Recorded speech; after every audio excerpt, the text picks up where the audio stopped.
Hello and welcome to another week of coaching. And today, obviously, I'm joined by very familiar faces who are always here and always dedicated to helping you and supporting you. So please do go onto our expert profiles and look them up because they're amazing people. So we wanted to talk today about creating calm in chaos because it's been a theme running through with my clients recently. And I thought it was worth exploring because most people are in some kind of chaos, like if even if it's organized chaos or it's intense things happening, and we might think chaos is too strong a word for it, and I'm completely open to that.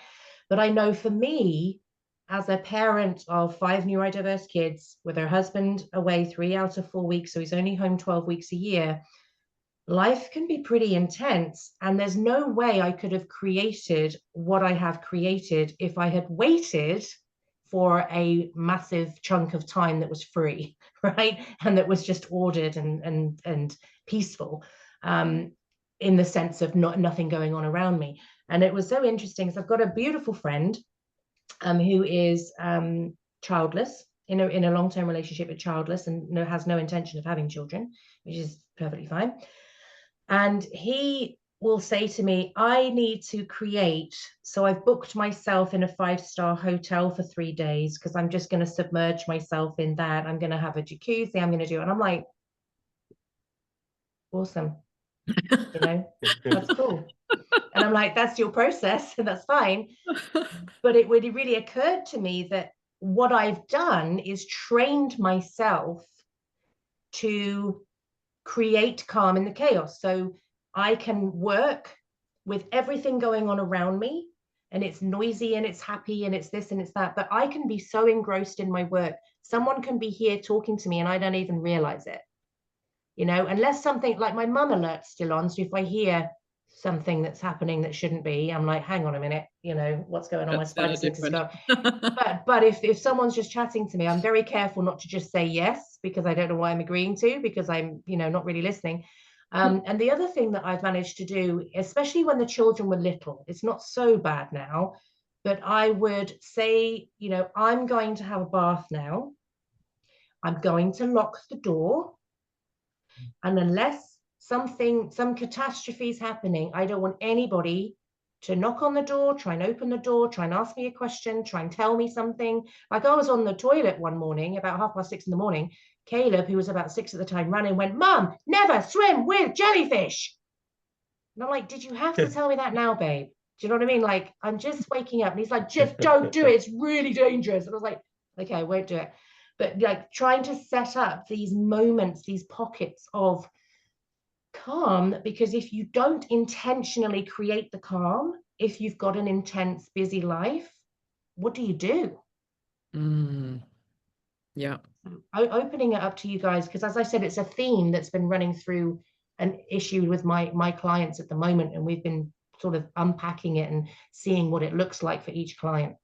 I love that you call it the reservoirs, because to me, what else like the pockets, for me, they're like reservoirs where you can then tap into when you need a bit of calm. It's almost like packing a little lunchbox. I'm like, oh, here's a bit of calm. Let's have that while we, that's the image I got. And I love that.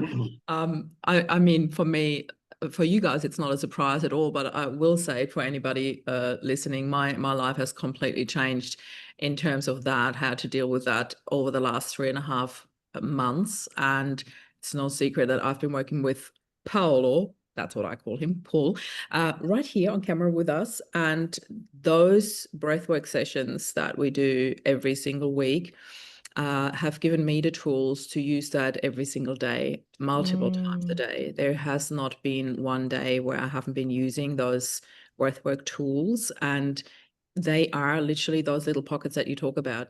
Sometimes it is literally while I'm driving, or one day I had this moment that I shared with Paul already, where I was listening to a book and she was harping on about how important meditation is. And even if you pull over in the car, and there was a car park right next to me, completely empty, overlooking the ocean. And I was like, stop the car and did it right there. And just that a 5-minute meditation, I literally put my alarm on for 10 minutes, did a few breaths, and then I went into this meditation. And I was like, it really changed something. It really changed something. And I think that was that point of no return where I'm like, that now has to be and non-negotiable for me to do that every single day. And I think I missed 2 days ever since I decided that. And that was in the midst of that chaos where I still did my breathing during that, but I didn't take that break with meditation, but I still did that. Okay, just, and if it was just sometimes that one breath, I think whatever it takes that you need, create something that anchors you in that. I think it's that anchor for me. It feels like an anchor when I do even that, just that one deep breath, letting go, and then sitting in that out breath for a couple of seconds. That out breath, Paul calls it a triangle breathing. Is that right? I'm not really sure. Yeah. I'll let you talk. But for me, that out breath, that sitting in that out breath, that has become my moment of peace. And even if it's just a few seconds, or maybe even sometimes to a minute, I just sit in that not breathing, and it is so calm and so soothing. And it really doesn't take much, but it gives so much peace when you sit in that. So yeah, that's what I had to say for now. Mm.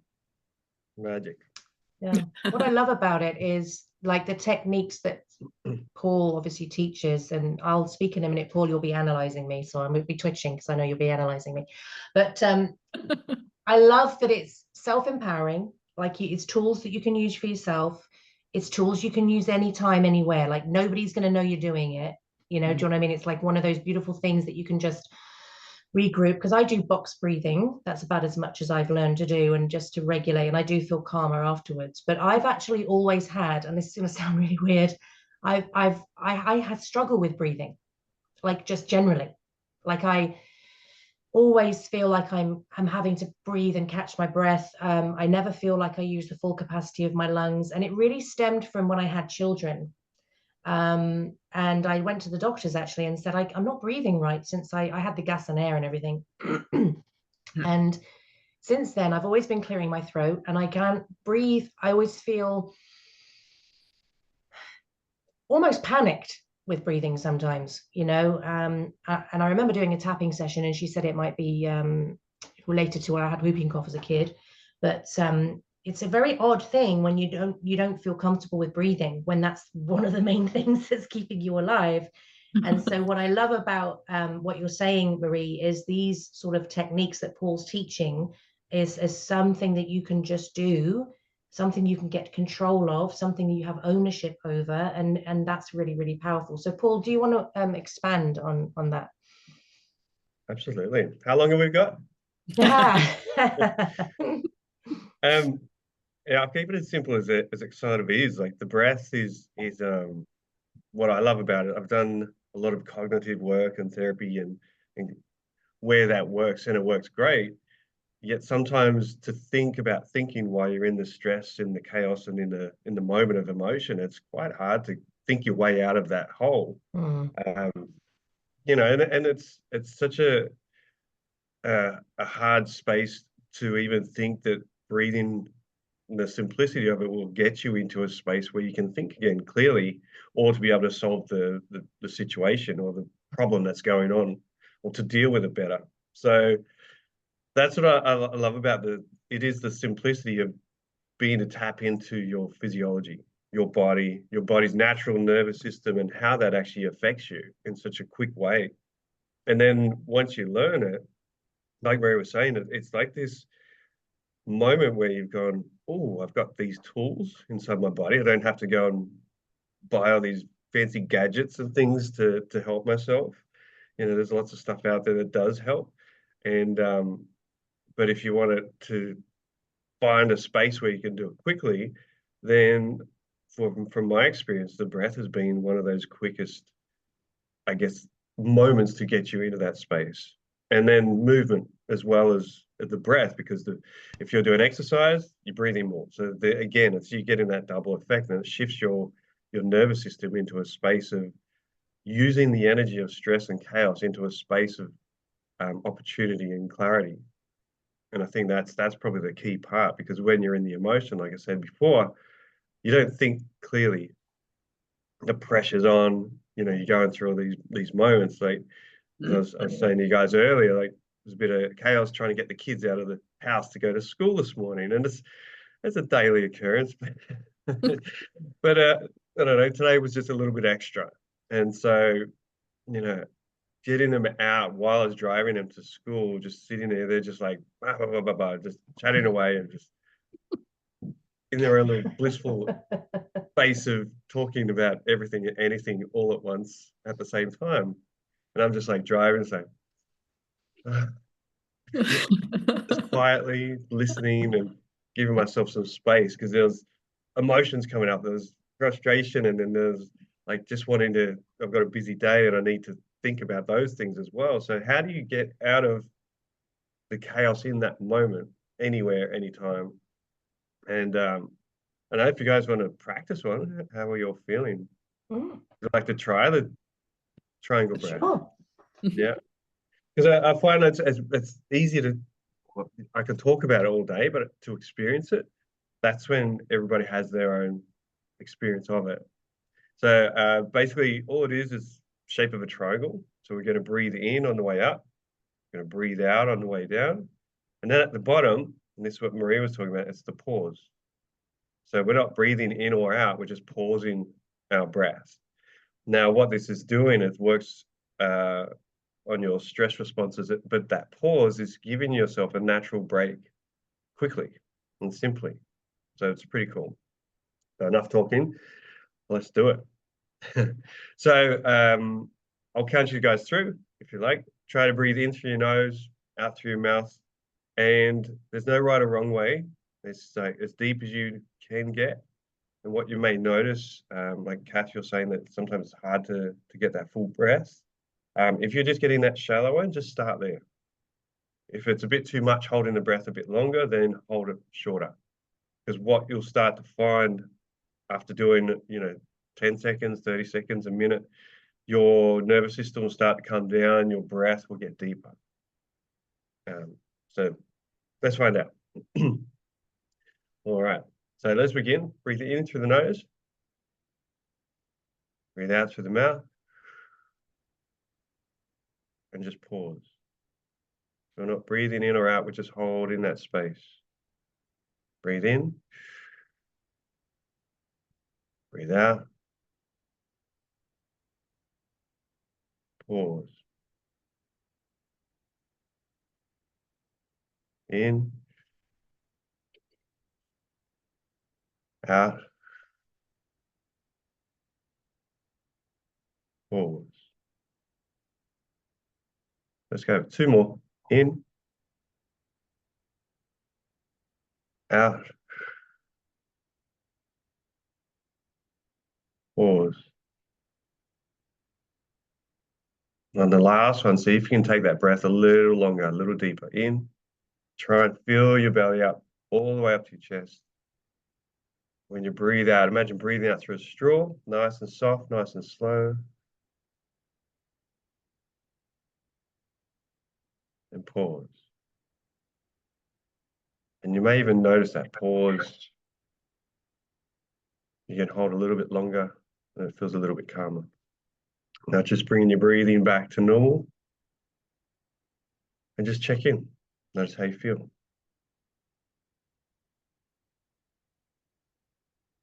Notice how your breathing is. Notice how your mindset is. It's quite interesting when we do this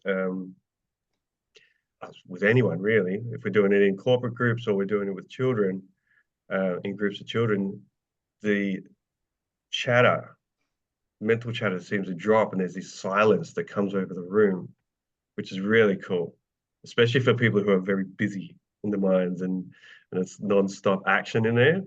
And so it gives you that pause, it gives you that space to just drop out of that for a moment and give you space to open up.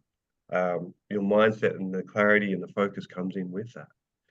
So it's a really simple and a powerful one. Mm. How do you guys feel? Did you notice a difference? Yeah, I felt a bit panicked only because I notoriously not, it's more challenging. But the interesting thing is I didn't cough because normally if I breathe in, I'll cough. Mm. So I didn't. So I was like, okay, It's like a bit of safety then. And it was interesting about holding the breath, because I was thinking it's like when you fast, like giving your body a break from kind of creates that sense of peace. And like, because if I fast and I haven't had anything for a while, you feel brighter, you feel more energy, you feel clearer, you feel all of those things. So I was interested in the holding, that kind of holding and what that would create. Mm. And it certainly channels the mind, which is good if you're feeling a bit overwhelmed mentally. And it's interesting because I was thinking as well, my children taught me to create some calm in chaos because of their sensory meltdowns, which always happened at the most inconvenient times. And like, you know, especially me being British, don't draw attention to yourself, don't make a scene, don't make a fuss. You know, I mean, we thought Ian was having a heart attack. Like, shall we call the ambulance though? Is it that's, you know what I mean? We're that kind of people that we're like, don't make a fuss. But I know that, you know, there's a couple of times, like I'd be in the supermarket and one of them would have a massive meltdown. And I was like, all I can do is sit on the floor and cocoon them until they recover. And you're dealing with some support, but mostly tutting and criticism and get out the way. And I'm like, okay, you can do it. We're in a bubble. We don't need your input right now. And just till they sort of recalibrated, and then we could get on with our day. And I remember once when Thye was little, and I was trying to get out the door, right? You're trying to get out the door because you've got this thing, you've got this meeting, you've got this appointment or whatever. And she just wasn't having it. She was just like, I am not cooperating in any way, shape, or form. And I could feel myself escalating. Whereas logically, I know better than that. But I could feel, as you said, Paul, frustration and how am I going to cope with this? And, you know, blah, blah, blah. And so but what came with it was the surrender of going, this is what it is right now. I have to meet her where she is, right? I don't want to meet her where I want her to be. I have to meet her where she is. And so I just put everything down. We were literally trying to get out the door. I put everything down. I just sat on the floor and she started to calm because I'd stopped. And then she sort of came over when she was ready, gravitated, sat in my lap, and we just sat there until she could, I don't know, process what she was feeling, you know. And as adults, we tend to push it down, put a pin in it, we'll do it later, it's not convenient. But obviously a kid, they're not going to do that. And that's really interesting. But the surrender into the calm that you've created. So as you guys know, the last 2 Sundays I've stayed in bed all day. Like my son came in and said, bye, mum, went and did an 8.5-hour shift, came back and went, hi, mum. And I'm like, yeah, I'm still here in the same position. You've done your whole shift. But what was interesting with that, number one, it felt amazing. It really did. Like my whole body needed to stop for a day. Like I just felt deeply, deeply rested. So that was amazing. But I got into a back and forth with myself. So I was like, I'm so proud of myself for creating this opportunity for me to deeply rest before I get ill. So I'm not waiting, I'm not creating time for illness. I'm creating time for proactive wellness. I'm actually, no, I can feel in my body, I'm doing too much, I need to stop. But then in my head, I'm going, I'm so proud of myself, but it's Sunday. I should be spending time with the kids. But they are okay and they're content. They're okay having a special day. But what does that say as me as a parent if I'm not going to stand up and be present with them? And do you know what I mean? And then you're like, and yeah, but I have to do this, otherwise I'm going to be sick, and that's going to make you, yeah, but you know, they're just watching movies and they're not doing anything. We haven't been for a walk or anything. They haven't been outside. Yeah, but, and I was having this like back and forth. And then just like stop, you know, I don't go away for the weekend. I don't go for day spas. I don't have generally the time or the opportunity to do that. So I'm creating this pocket of calm, pocket of time, pocket of rest. And I need to surrender to it, embrace it, not fight it. And there was a really interesting back and forth there. I love that. I know that back and forth so well. It's like a full-on conversation going on in your head, where you're like, you know, but I think whenever that should comes in, that's already such a red flag, you know, like I call it the red flag. I just don't like that word should anymore. Like once you're in that coaching world, the word should really disappears from your jargon, and when it pops up, it's like red flag. Like as you pull the should card on me, you're already out. You know, you're lost. But one of the interesting things as well is like I was acutely aware that as I laid on bed all day, Ian's working a 12-hour day. However, when he comes home, normally we're both exhausted. I'm waiting for him to come in and step in and rescue me, and he's waiting to come home and collapse because he's exhausted. And so I thought, yeah, we need to change this up so that I'm not exhausted when he comes home, so I can actually facilitate his calm and his rest because he's earned it. He's worked really hard. So that kind of justified me going, I'm going to have this calm so that I can keep myself buoyant so that when he comes home, I can hold things so that he can deeply rest. You know, but it's interesting that there's sort of conversations that we do have with ourselves about it. You know, I need to say this, and I know that you know this. I'm still not going to hold back right now because I'm sitting on the outside perspective, and I'm not even talking about my own perspective. I'm just talking outside perspective, where I see this all the time. We're like, yeah, but my husband's been away and he's working 12-hour days and da da da da. And I'm not claiming that I understand that because I'm not in your position. But what I'm seeing from the outside perspective is there's that he's working 12-hour days, you know, he's like, and I'm like, and you are working 24/7 shifts. Yes, and I do No? appreciate that, and I do value what I do, but also I have more flexibility. So if I can shift meetings around, I can sit down if I want to, and sort of where he hasn't really got that freedom. But the good thing about it is he really, really appreciates me, and I really, really appreciate him. So that's good. It's not like he's demanding anything of me, which is lovely. And he's very supportive of me resting. But it's such an interesting dynamic. And I think sometimes you get in the habit as well, because I've recently realized I've got in the habit of being busy. I don't want to be busy. I want to be intentional. You know, I want to be intentional with my time. I want to make sure I'm spending my time well, that I'm achieving in that time, and not being overwhelmed thinking I don't know where to start, therefore I'm not going to, you know? Yeah. Do you think, though, by taking that time out, by pausing, you know, we talk about the power of the pause, that creates that space for you to be intentional, that gives you that time out? Love that. So you can achieve more in a shorter amount of time. Yeah, totally. And if I've had a nap, not because I'm exhausted, but because I think I'm just going to rest for a bit, I come out feeling like Superwoman. I come out from a nap like, yes, I can take over the world. I'm just going to do that in my lunch break. Do you know what I mean? So you come out feeling really sort of powerful and aligned and clear and ready, you know.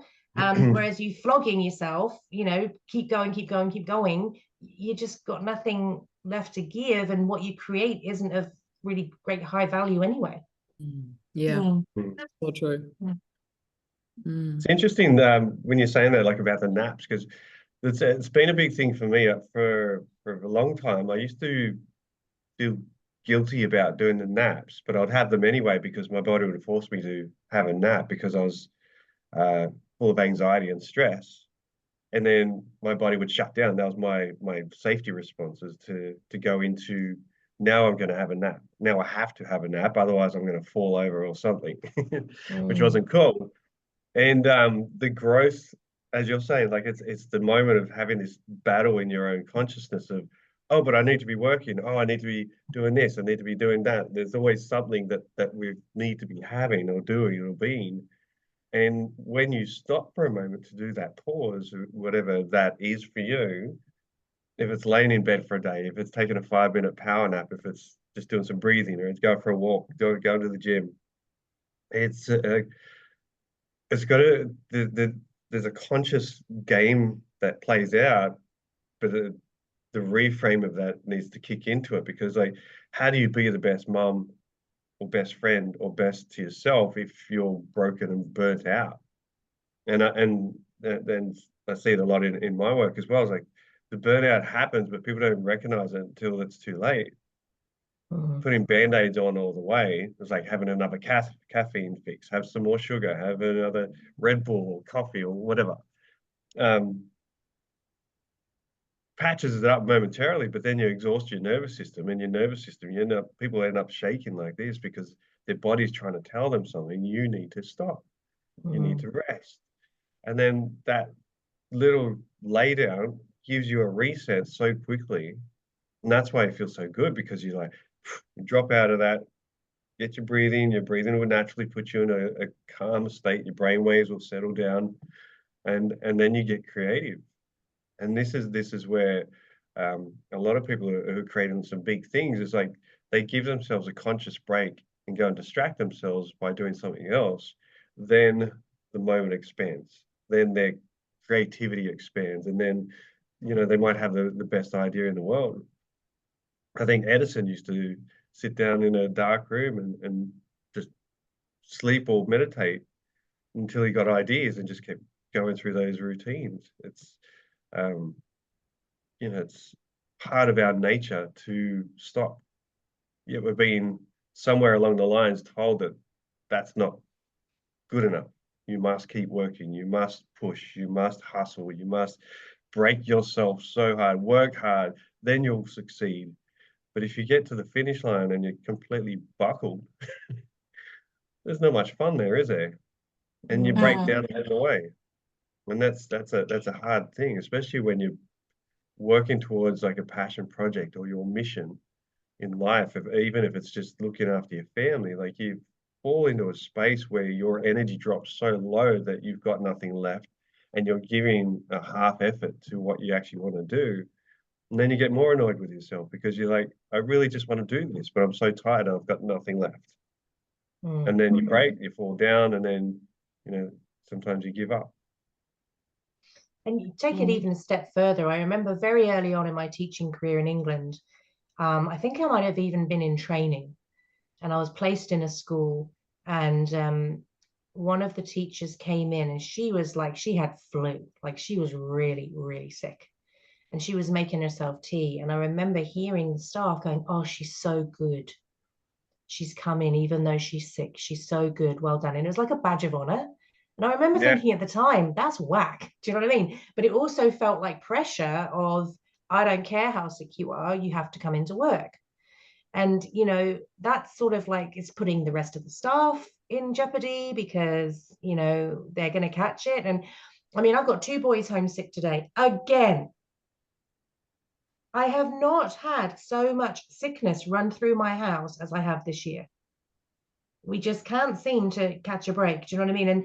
And I feel like it's because, either staff feel that they have to go in even though they're not feeling well, or the kids are going in because they're not feeling well, and it spreads around the school, and you just get rid of it, and then they're reinfected again because they go back to school, and somebody's like, oh, I can't cope with this. Do you know what I mean? Like, let's not do this, guys. And I feel like one thing that the pandemic brought us, which was, I mean, obviously it brought us a lot of heartache, and it brought us a lot of hard things, but cleanliness increased, because some people, let's face it, weren't washing their hands and things like that, and so that sort of increased to cut down the infection rate, which was great. But now we don't seem to we don't have that badge of honor that if you're sick, we want you to stay home, which is a good thing, because it's a good thing for the collective, and it's a good thing for you because you need real rest. So that's kind of one nice message that's come out, is don't come in if you're sick and stay home. But I remember in the early days, it was like badge of honor, push through, even though you're really sick, push through. And as you were saying, Paul, the grind stuff, I mean, I am very motivated by listening to particularly African-American men shouting at me through YouTube. I feel that very motivating, and I listen to that, and it makes me feel really good. But one of the things is, get up at 4:30 in the morning and do this and do this and do this. And I'm like, cool, I get it. And I do get up pretty early, and I do enjoy my quiet time. But at the same time, there are some days where I turn the alarm off and I rest, because I feel like today's not the day. Like today I feel vulnerable. Maybe it's my moon cycle, maybe it's whatever, and I know that my body needs something different, and so pushing through regardless is problematic. And as you say, Paul, if you're not listening to your body, And like for me, I've got some chronic stuff going on at the moment with my body, and I'm like, wow, my body is like screaming at me. You know, it's really screaming at me right now, and I'm really stopping and honoring it and listening to it, because I'm okay. And I'm putting things in place, and I'm taking my supplements, and I'm doing all of my things, which is great. But that's decades of me pushing through, that my body's going, we don't want you to do that anymore. And you're like, okay, I'm listening, I'm stopping. You know, we don't want to get to that point. And now, you know, the whole point of the Backyard Peace Project is born through lived experience. It's saying, hey guys, let's prioritize proactively our wellness, you know, and let's all try and live that to the best ability that we possibly can in our daily lives, through breath work, through napping, through, you know, if it's sitting outside under the veranda with a hot chocolate and some marshmallows for 10 minutes, whatever it is to you to make you feel like you've had a snippet of a break. Because I feel like as well, the message that we're sold is go for a spa day, go for a massage, go for, well, if you're not in a financial position to do that, or you're not in a position where you have any support to have someone look after your children or whatever, or you're working all the time because of your career and you haven't got the time to do that, we can thread this peace, this calm through our lives in a very intimate, personal way.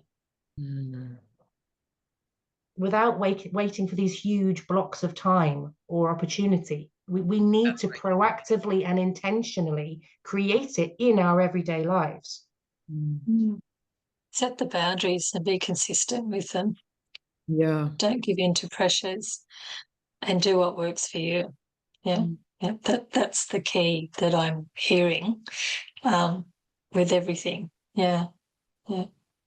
It was interesting. I was listening to a female leader the other day, I won't say who, and this person is leading a group of women, and something she said, I believe, was said with loving intention, for sure, because she's an incredible person.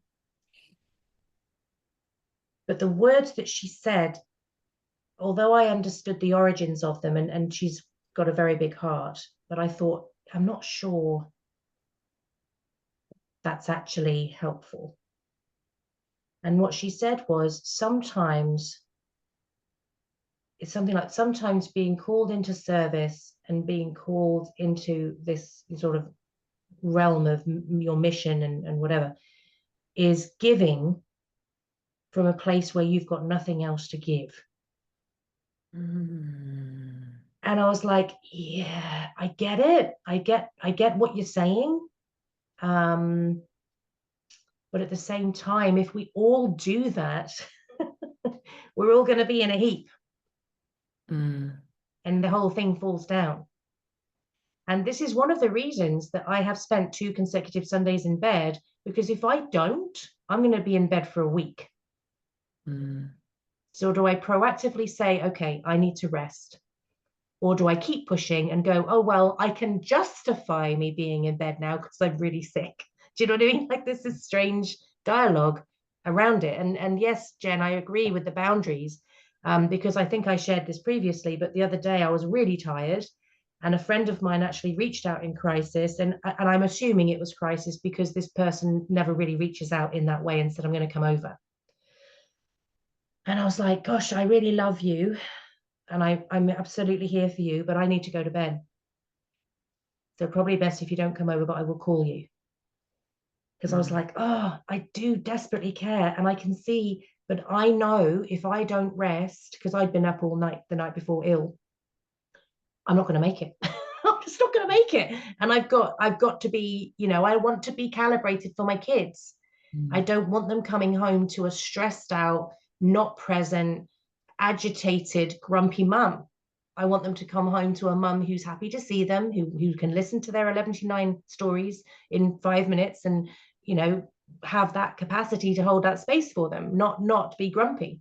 You know, and also with the boundaries there. I remember one night, I do feel sometimes I need to have the patience of 2 parents. And Marie, you must feel that as well, because you're a solo parent. I never think of it that way. I just am, yeah. yeah, but I sort of feel like because he's away, if I had somebody here, I could go, tag, you're it, I'm out because I'm exasperated. Do you know what I mean? But I haven't got that. So I'm like, bring up the last inch of patience, Lord. Do you know what I mean? I can do this. And I remember one night, it was just like really full on. It was like big issues and we were toying it out and blah, blah, blah. And I was being super patient and I really liked them to go to bed happy. And I was really like hanging in there because I was so tired and I hadn't eaten yet. And it was getting to 8 o'clock and they're supposed to be in bed like 7:30. And they were still coming out asking questions. And I was being and I put it in bed. And then one of my boys came out and he stood in the doorway of the corridor and he went, I was in the kitchen just making my dinner. And he went, oh, and mum. And I just went, what? And he went, I was going to ask you in the morning. I went, good choice, buddy. Good choice. Because I was like, I can't do anymore. Do you know what I mean? I was like, oh my God. And it's okay. And you know, by obviously enforcing those boundaries, we're teaching them to also have boundaries. But it was just, I just went, what? And, you know, and he was like, oh God, read the room. I'm going back to bed. I have this image of Homer Simpson disappearing in the bush. Yeah, You know, white shadow. Oh my God. Yeah, no. just let me just, you can't see me. And it was, yeah, it was one of the, I just snapped, just what? You know, and he was like, I'm just not gonna do that, Mom. I'm just gonna go to bed. Good job, buddy. Go to bed. It's even better on that when you do that, when they've hit that last nerve, and then you're like, what? And then they're like, I love you. And you're like, oh, damn it. Yeah. I love you too. Yeah. And like my ears are It's- bleeding. I can't yeah. listen to any more. But it's as well as my children will say, oh, she's pronouncing her T's. So I go, what? And like, oh God, scatter. So Jen, what do you do to create some calm, especially like a busy day when you're really full with work, you're on mute? I'll just let you know, so you need to unmute before you I think answer. she's demonstrating what she's doing to create calm. With the cat, yeah. No, I have 2 dogs who have come in and our turn now, attention now. So I'm petting a dog. Yeah, they do help me stay calm, cats and dogs. I learnt breathing techniques years ago doing yoga because I initially went to yoga, and this is going back a long time because I had a lot of anxiety. So I learnt deep breathing, and a whole lot of different techniques through that. So yeah, all that breathwork stuff we talked about and what we did with you, Paul, it's like, yeah, this is what I do all the time. If I'm starting to feel overwhelmed, or if I know I have to do something big, I need to focus because it gives me that focus. And it is that pause, the breath in, the breath out, and that pause. And even if I'm just feeling a bit overwhelmed, whether I'm sitting at my desk or going outside or go and sit at the beach, it's finding that space, only for a couple of minutes, doesn't have to be for long, and just do that breathing and focus the mind, stay calm. If I can, I'll play a meditation. There's so much out there on YouTube. It's easy to find something. I don't always need the meditation. It depends on how far I've let myself go, how highly strung I am at that time. But yeah, just with all we've said before, that deep breathing, and whether I only need to do it in 3 breaths or whether it takes 10 or 20, it's so calming. It just hits the spot and brings the focus back.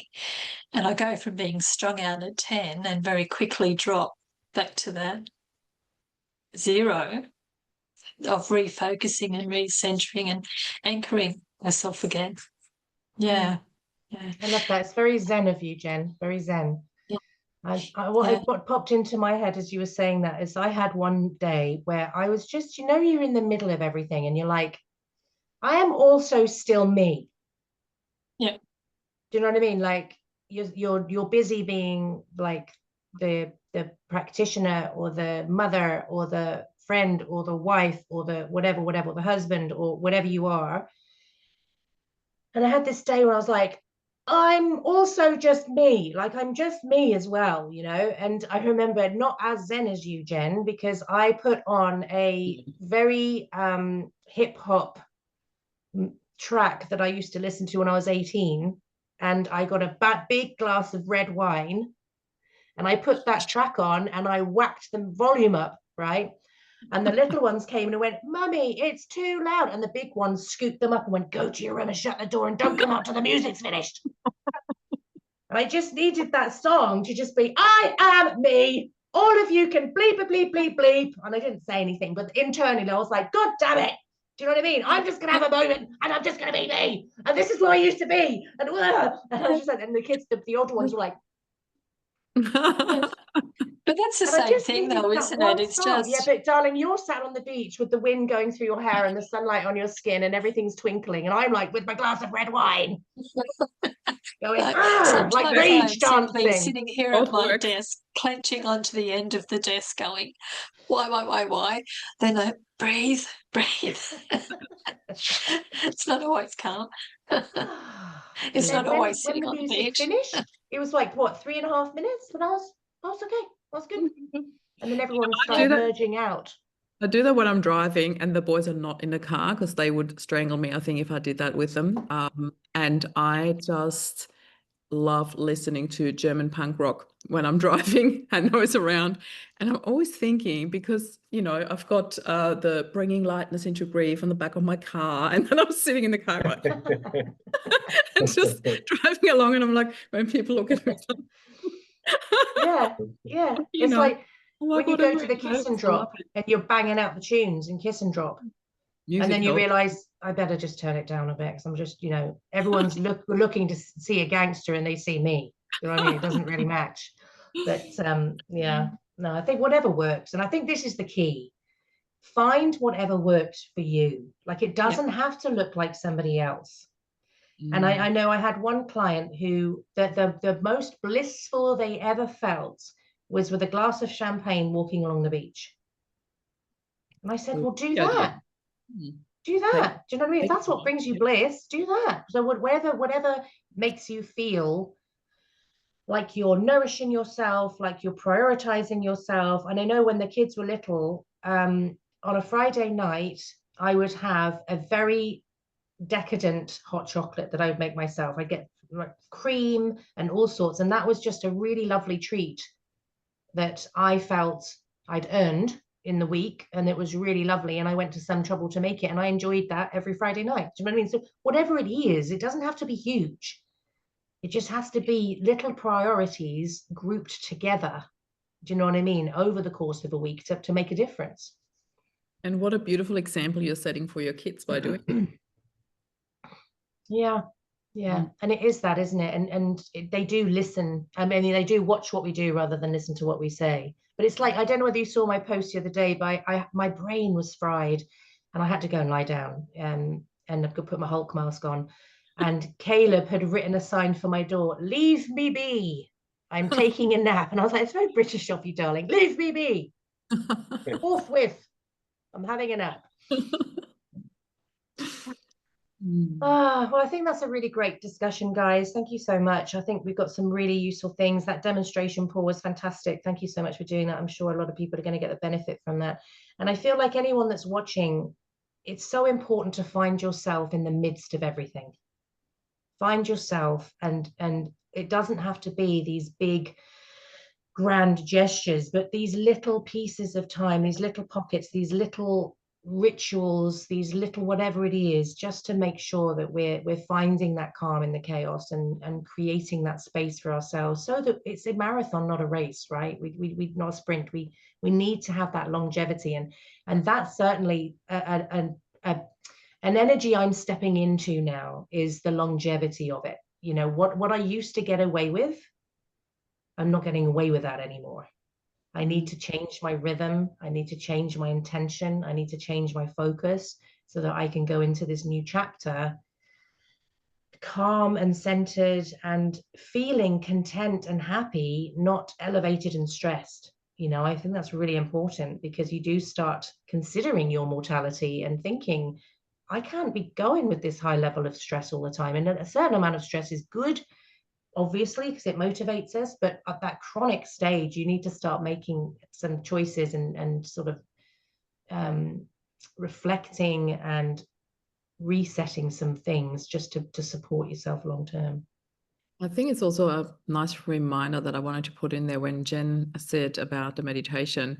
We've got quite a few beautiful meditations in the Backyard Peace Project here. So there's lots that we can use as well. So I quite like and them. some of them are just 5 minutes.